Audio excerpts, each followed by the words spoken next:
하나님 아버지와 우리 주 예수 그리스도로부터 오는 은혜와 평강이 이 자리에 계신 여러분과 함께 하시기를 주님의 이름으로 축원합니다. 기독교를 구원의 종교라고 그렇게 말합니다. 여기서 구원이라고 하는 것은 무언가 속박되어 있던 것으로부터 자유케 되고 건져진다라고 하는 뜻이죠. 그래서 기독교 구원이라고 하는 것은 죄의 속박에서 자유케 되고 하나님의 은총 가운데 영원한 생명을 누리게 되는 것이라고 말을 할 수가 있습니다. 그런데 기독교는 단지 한 사람, 한 개인의 그런 구원만 말하지 않습니다. 성경을 찾아보면 하나님의 창조하신 그 온 세계, 하나님의 창조는 사실 온 세계의 구원을 목표로 하고 있다는 것을 우리는 보게 됩니다. 여기서 사람들이 오해하는 대목이 하나 있습니다. 이것은 창세기 1장 28절의 말씀인데요. 거기 보면 천지를 창조하신 하나님께서 모든 만물을 창조하신 다음에 맨 마지막에 인간을 창조하시죠. 그런 다음에 이 인간들에게 이런 이야기를, 아담에게 이런 말을 들려줍니다. 한번 찾아서 함께 읽어보도록 하죠. 창세기 1장 28절 말씀입니다. 같이 한 목소리로 읽어보도록 하겠습니다. 하나님이 그들에게 복을 주시며 하나님이 그들에게 이르시되 생육하고 번성하여 땅에 충만하라. 땅을 정복하라.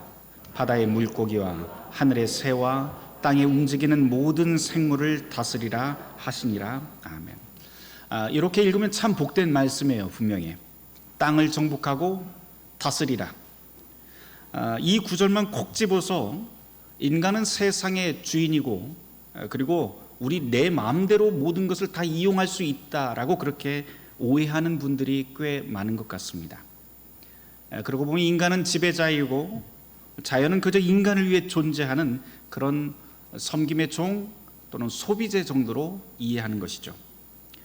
하지만 성경을 잘 읽어보면 창세기 1장 28절의 그 말씀은 그런 뜻이 아니라고 하는 것을 우리가 알게 됩니다. 온 만물이 생동하고 번성케 해야 될 책임이 인간에게 주어져 있다라고 하는 그런 말씀입니다. 창세기는 창조 이야기가 한 개가 아니라 두 개가 나옵니다. 창세기 1장에 하나가 나오고요, 또 창세기 2장에 또 조금 다른 이야기가, 창조의 이야기가 나오죠. 거기 2장을 읽어보면 1장과 조금 다른 면들이 강조되고 있는데, 여기서 인간은 에덴 동산의 지배자가 아니라 정원사 같은 모습으로 등장합니다. 인간은 흙으로 창조되어서 하나님을 대신해서 동물과 식물의 이름을 지어주고 가꾸어 주는 모습을 보여주죠. 이것이 바로 창세기 1장 28절과 연결을 해보면 같은 맥락인데요. 거기서 바로 생육하고 번성케 하는 인간의 소명이 1장 28절에서 또 2장에서도 같이 이어지고 있는 것을 우리는 보게 됩니다. 하나님께서는 이렇게 창조 세계를 관리하는 대리자로서 우리 인간을 부르셨다라고 하는 것이 창조 이야기의 한 대목입니다. 인간은 자연을 착취하고 지배하는 존재가 아니라 자연을 풍성하게 가꾸는 자연의 친구이고 자연과 생태의 보호자로 그렇게 지정됩니다. 그런데 지금 우리가 살아가고 있는 이 지구라고 하는 이 정원의 상태는 어떠한가요? 우리가 살아가고 있는 이 지구 환경은 점차 심각한 문제에 빠져들고 있습니다. 심지어 이제는 남의 일이 아니라 먹고 사는 문제까지도 염려가 되기 시작을 했어요.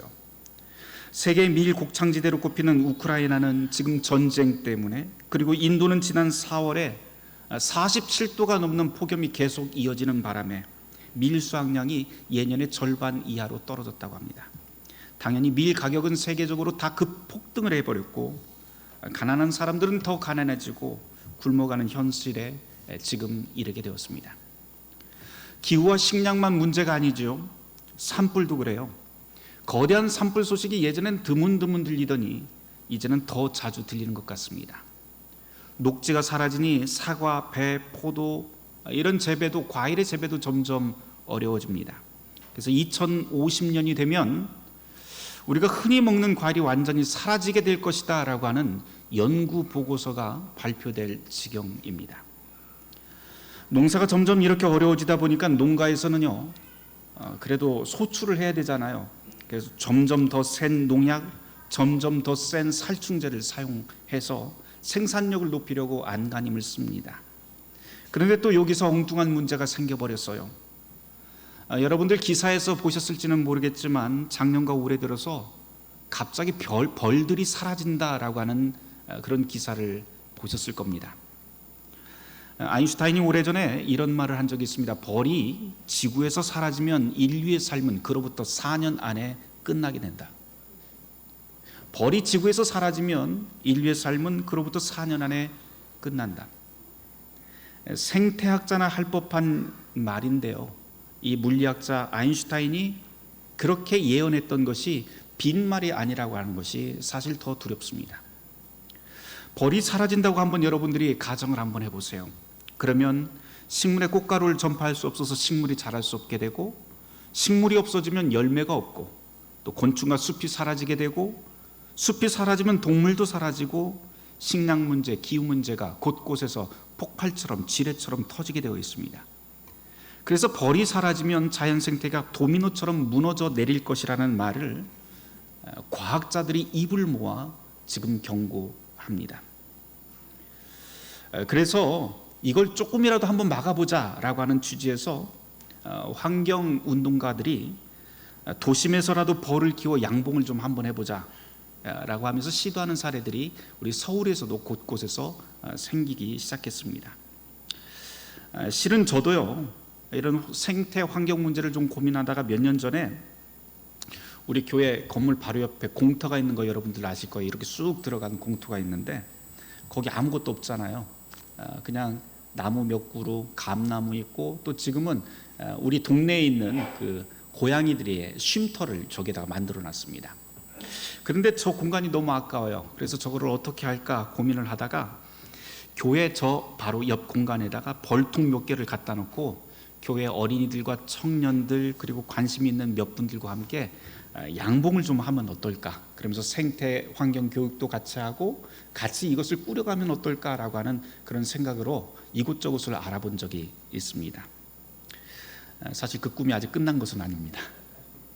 함께 여러분들이 같이 머리를 맞대고 한번 논의를 한번 해보면 어떨까 하는 생각을 아직도 가지고 있습니다. 여하튼 우리는 지금 기후 문제, 식량 문제, 생태 문제, 이런 곳곳에서 이 문제의 심각성을 더 큰 목소리로 듣는 시대를 살아갑니다.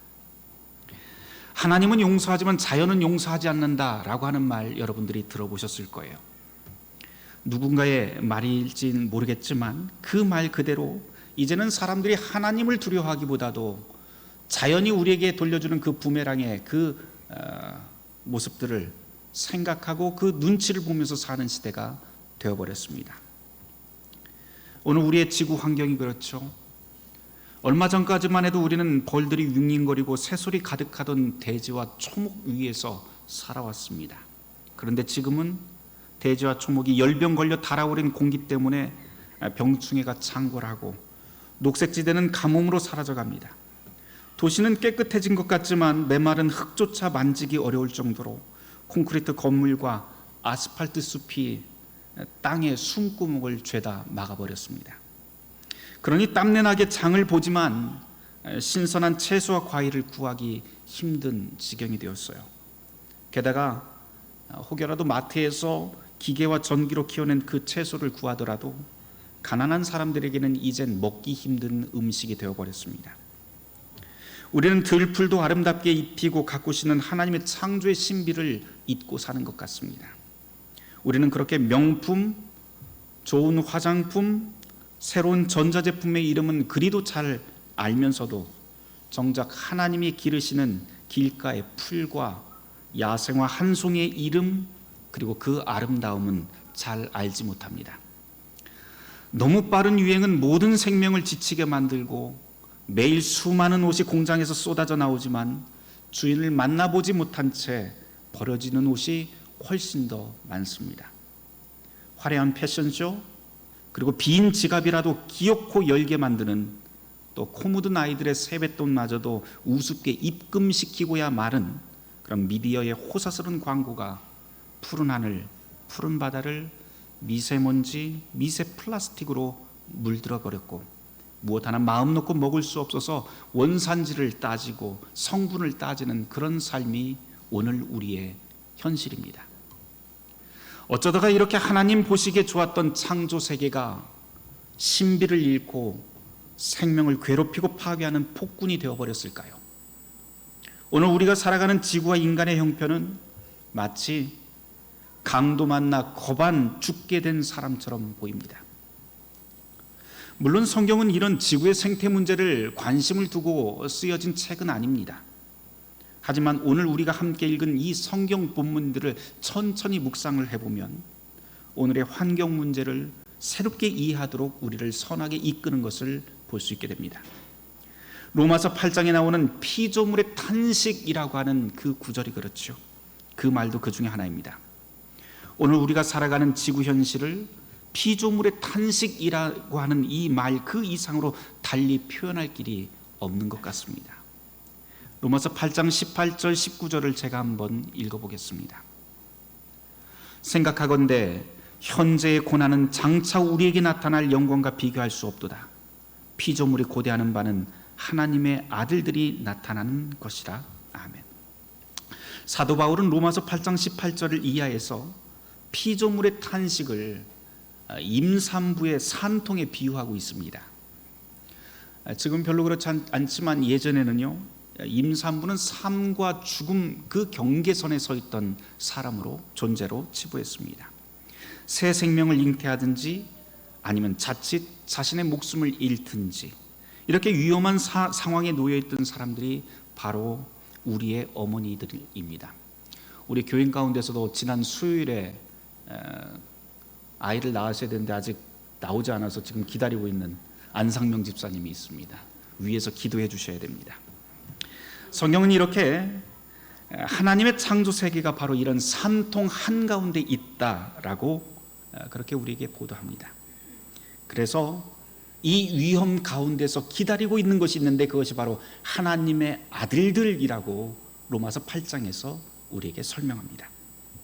여기서 하나님의 아들들이라고 하는 것은 우리 인간들, 다시 말해서 이 로마서에서 바울이 즐겨 쓰는 표현으로 다시 바꿔본다면 그리스도 안에 있는 존재라고 그렇게 바꿔 말을 할 수가 있습니다. 더 쉽게 이야기하면 지금 이 탄식하는 피조 세계가 기다리고 있는 것은 참된 그리스도인이라고 말을 바꾸어 볼 수가 있겠지요. 이 자연 세계가 그리스도인을 기다리고 있다라고 사도 바울은 우리에게 전합니다. 그리고 여기 나와 있는 이 세상이라고 하는 말은 원래 이 바울이 사용할 때는 원래 로마 제국을 뜻하는 바였죠. 그런데 이 말을 풀어보면 로마 제국 안에 로마 제국이라고 하는 지금 이 세상에 살지만 제국의 법칙을 따르지 않고 전혀 다른 가치관으로 살아가는 사람들, 바로 그 사람들이 하나님의 아들들, 즉 그리스도 안에 있는 존재들, 그리고 바로 우리 그리스도인이라고 로마서는 그렇게 가르칩니다. 이 로마 시대가 어떤 시대였나요? 능력 있으면 노예도 부릴 수 있고 가부장체제 하에서 군림하면서 수많은 여성과 함께 살 수도 있었지만 그리스도를 만나고 그리스도를 믿고 하나님의 뜻을 알았기 때문에 그런 삶을 스스로 포기한 사람들이 바로 하나님의 아들들, 즉 세상이 기다리는 그리스도인이라고 할 수가 있습니다. 바로 이 말씀이 오늘 생태 위기 시대를 살아가는 우리 같은 그리스도인들에게 다시 도전합니다. 과연 고통받는 자연 세계를 위해서 우리는 살아가고 있는가? 자연에 고통을 주는 방식으로 계속 살고 있는가? 지구를 살려내려고 절제하면서 살고 있는가? 아니면 부족함 없이 사는 걸 축복이고 성공이라 여기며 자신만을 위해서 즐기면서 살고 있는가? 혹시 교회만을 지나치게 사랑한 나머지 기후, 환경의 문제는 신앙과 상관없다고 내치고 그렇게 살고 있지는 않은가? 라고 하는 등등 이런 많은 질문들을 오늘 말씀은 우리에게 던집니다. 우리는 오늘 복음서 말씀으로 선한 사마리아인의 비유가 실려있는 이 누가복음 10장의 말씀을 함께 읽었습니다. 이 선한 사마리아인의 이 비유의 맨 앞에 그 도입구를 보면은 두 사람이 등장을 합니다. 예수님과 율법 교사가 등장하죠. 율법교사가 예수님께 질문을 해요. 계속해서 질문합니다.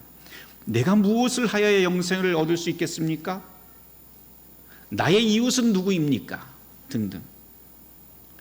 이 질문에 예수님은 곧장 답을 하지 않고 강도 만나 거반 죽게 된 한 사람의 이야기를 들려줍니다. 그 내용 우리가 잘 알고 있죠. 제사장과 레위인은 보고 지나쳐 버립니다. 사마리아 사람만 그를 여관으로 데려가서 돌봐줍니다. 예수님께서는 이 이야기를 들려주시고서 이렇게 되묻습니다. 누가복음 10장 36, 37절 말씀인데요. 예수님이 이렇게 말씀합니다. 내 생각에는 이 세 사람 중에 누가 강도 만난 자의 이웃이 되겠느냐? 이르되 자비를 베푼 자이니이다. 이르시되 가서 너도 이와 같이 하라 하시니라. 예수님의 이 선한 사마리아인의 이 비유를 오늘 우리 주제에 비추어 다시 생각해 볼 만합니다. 강도 만난 사람은 누구이고, 강도는 누구이고, 지나쳐버린 사람은 누구이고, 선한 사마리아인은 누구이고, 그리고 우리의 이웃은 과연 이 생태 위기 한가운데 있는 우리에게 누구인가라고 말입니다. 분명 강도 만난 사람은 우리의 창조 세계입니다. 물, 공기, 흙, 산과 바다, 동물과 식물이 그 생명을 강탈당했습니다. 강도도 누구인지 확실합니다. 사실 아프지만 넓게 보면 탐욕에 물든 우리 자신 아닙니까? 그리고 강도당한 이 자연을 외면하고 지나치는 제사장과 레위인도 오늘 우리일 수 있습니다. 그런데 또한 분명한 것은 주님께서는 이 율법교사에게 이웃이 누구인지, 강도 만난 자가 누구인지 생각하고 한번 고민해봐라, 이런 말씀 하지 않고 그 말 대신에 즉시 강도 만난 이의 이웃이 되라 라고 말씀을 하십니다.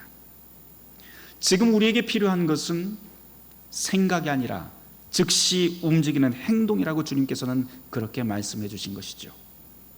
그럼 무엇을 어떻게 우리는 움직여야 될까요? 북유럽 노르웨이라고 하는 나라가 있습니다. 이 나라에 있는 그 북쪽에 보면 툰드라 지역이 있는데요. 동토죠. 언 땅 툰드라 지역에 국립공원이 하나 있어요. 하르당 에르비다라고 하는 국립공원이 있는데, 이 이야기를 제가 여러분에게 잠깐 마지막에 좀 들려드리려고 합니다. 얼마 안 된 이야기예요. 2016년도에 있었던 일인데, 2016년 가을에 갑자기 이 국립공원에 폭우가 쏟아지면서 하늘을 찢을 듯한 그런 기세로 천둥과 바람이, 벼락이 땅으로 내리꽂기 시작합니다. 그러자 흠뻑 젖은 술록 무리가 갑작스런 그 기상이변에 놀라서 흩어지지 않으려고 최대한 가까이 뭉치기 시작을 했다고 해요. 이 당황해서 흩어지면 곧장 죽게 되니까, 그래서 같이 한 곳으로 모이려고 애를 씁니다.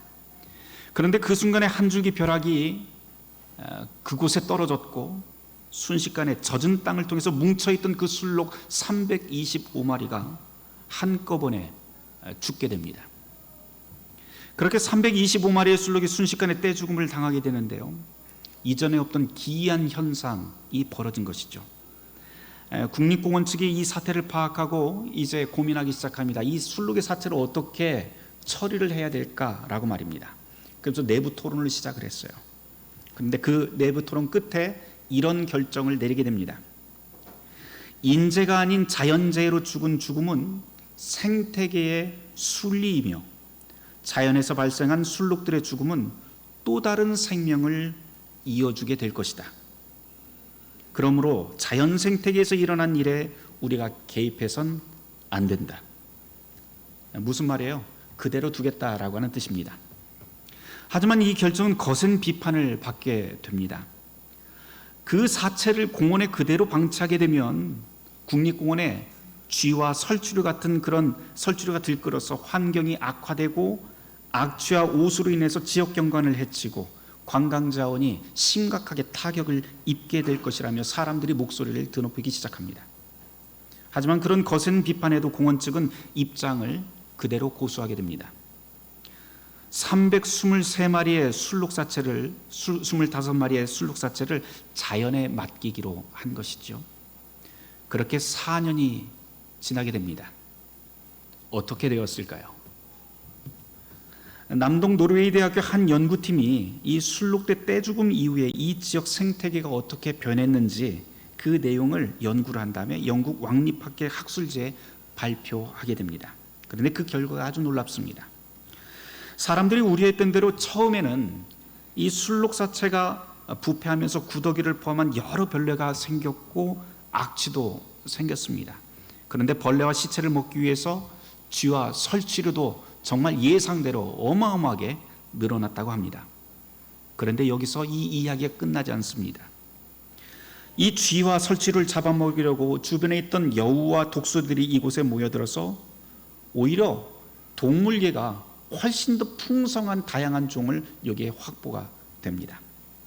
사람들이 그렇게 염려하던 술록의 사체는 자연에 풍부한 먹이를 제공해 주었던 것이죠. 동물만 그렇게 다양해진 게 아닙니다. 사체가 부패하면서 토양의 성질이 변했는데 이로 인해서 식물에도 큰 변화가 일기 시작합니다. 술록사체 근처에서 까마귀나 여우의 똥에서 각종 식물의 씨앗이 발견되기 시작을 했고요. 풍부한 영양분 덕에 잘 자란 식물들이 다시 초식동물들의 먹이가 되고 또 황량하던 공원이 점차 다양한 생식의 보고가 되었다고 합니다. 술록의 사체를 자연의 순리에 맡기자는 그 노르웨이 공원의 결정이 생태계에 더욱 생명을 불어넣었던 것이죠. 이 노르웨이에서 일어난 이 일은 우리에게 많은 것을 돌아보게 합니다. 인간은 간혹 자연에 어떤 문제가 생겼을 때 이것을 해결한다고 늘 뭔가 해결책을 제시하고 급히 뛰어듭니다. 하지만 언제나 좋은 결과만 가져오는 것은 아니죠. 때로는 자연의 문제를 해결한답시고 그 안에 뛰어들었지만 자연의 생명을 강도질하고 인간의 탐욕을 채우기도 합니다. 그것이 인간입니다. 그렇다고 제가 여러분들에게 이 노르웨이 이야기를 들려주면서 이제 우리는 아무것도 하지 맙시다 라고 하는 뜻으로 이 이야기를 들려드리는 것은 또한 아닙니다. 저는 오늘 설교 제목을 녹색교회라고 하는 제목으로 해놓았습니다. 오늘의 설교로 지구 환경 문제에 대한 해답은 바로 이것입니다 라고 하면서 구체적인 목록을 여러분들에게 제시할 수도 없고 사실 그렇게 할 생각도 없습니다. 왜냐하면 생태 환경의 문제라고 하는 것은 지역적인 문제가 아니라 신앙을 살아나는 우리 삶 전체의 문제이기 때문입니다. 분명한 것은 오늘 우리는 이 지구의 문제를 직시해야 한다는 것, 그리고 이것을 위해서 무엇이라도 긴급히 행동해야 한다는 것, 그것입니다. 그만큼 급한 문제입니다. 탄식하는 피조 세계가 하나님의 자녀들을 기다립니다.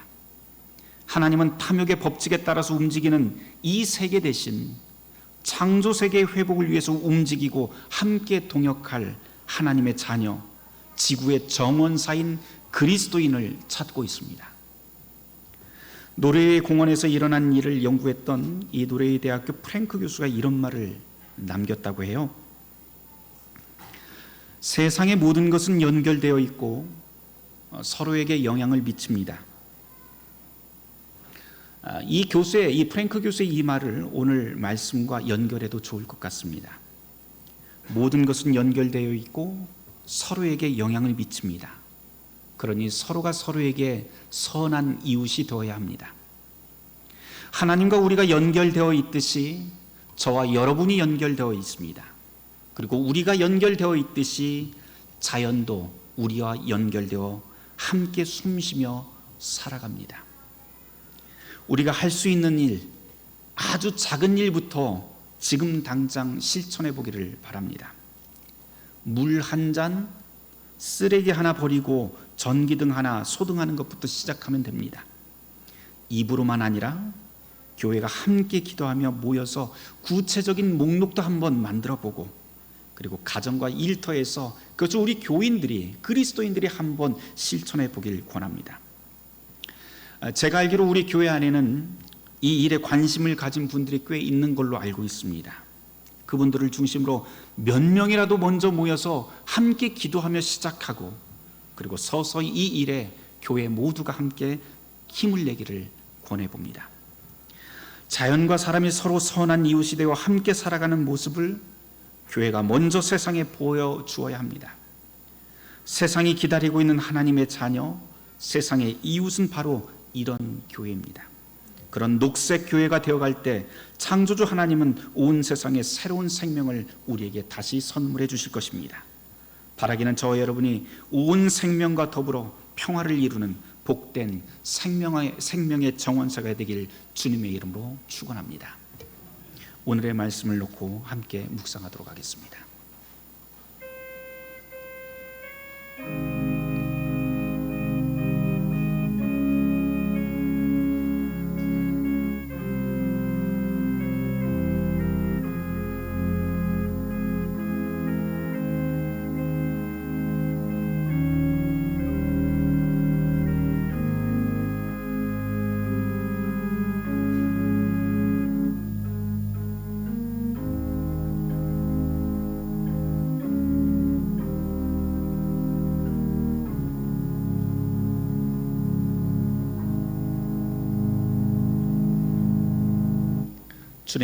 주님께서는 이 세상을 참으로 아름답게 창조하셨습니다. 주님의 신비가 서려 있는 이 땅 한가운데서 우리가 겸손히 선한 이웃으로 살게 하여 주시옵소서. 예수 그리스도 이름 받들어 기도드렸습니다.